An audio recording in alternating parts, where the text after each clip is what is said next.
Good morning, Take 52 Challengers. It's Ingrid here from Beginners Photography blog. And I've got our critique for week 8. We're on week 9 right now, but this was last week's theme, which was blue.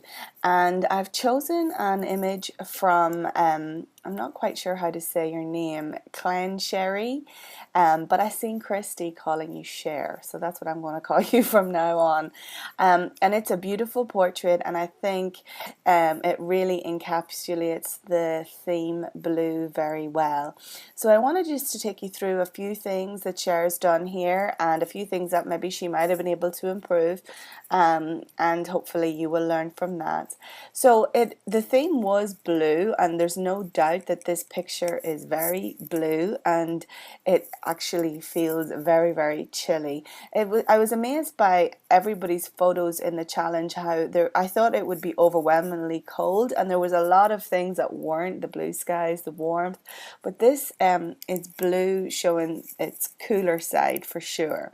Now it is of course a portrait. I'm not sure, it could be a self-portrait. Perhaps you'd let us know.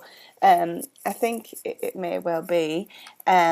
But you're obviously somewhere very cold, and still getting a lot of ice and snow, and you've got the great detail here on your eyelashes and on the woolen of your hat and on your scarf. I mean, there's no doubt. Look at the detail here in the hair and everything. This is really, really well done. Now, let's have a look at her stats. And so she shot this at 1/1600th of a second at f1.8, and her ISO was at 100. Now, at f1.8, you can see that a classic mistake has been made with shooting at such a wide open aperture, and that is that because you're at a slight angle to the camera, a very, very slight angle, your focus is here on this eye, but this eye is actually out of focus because you're not actually exactly parallel to the picture, to the focal plane. The depth of field is shifted over here. So my suggestion would be to open that aperture up, or I beg your pardon. See, I have to think about it every single time too. Close your aperture down. Maybe 2.2 would allow both of these eyes to be nicely sharply in focus and still get the blur back here in the background, but it's just not just as shallow as f1.8, which doesn't give you any room for maneuver at all, and especially when you're taking portraits. And people that have the capability to go to 1.8, which a lot of times happens when they have that nifty 50 lens, they tend to go way open at 1.8, and then it's very tricky to get the focus. So don't be afraid to pull it back just a little bit and stop back down.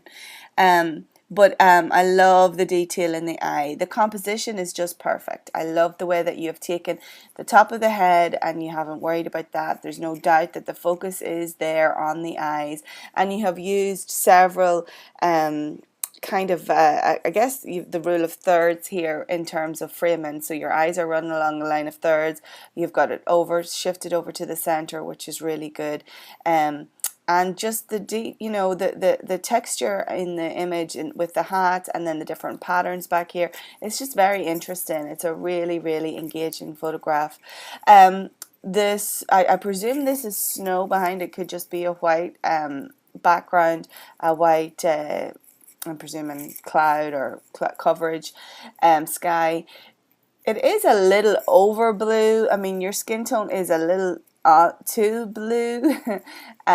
We may be able to knock this back a little bit, warm it up a little bit without losing the overall blue of the image.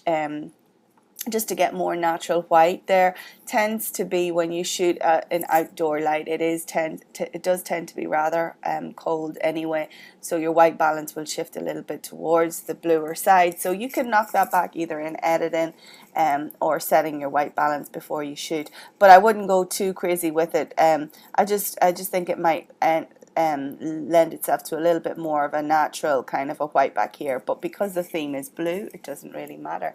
And I think you did a really, really good job, Cher.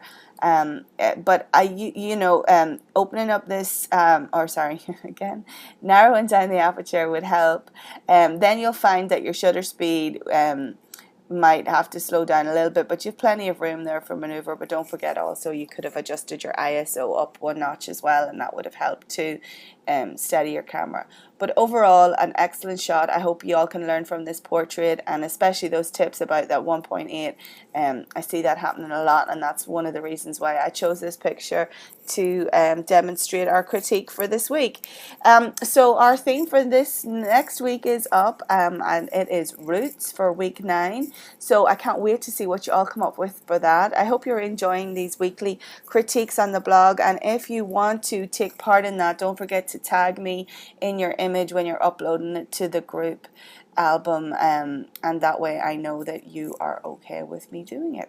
So until next week, take care, and I will see you on Facebook.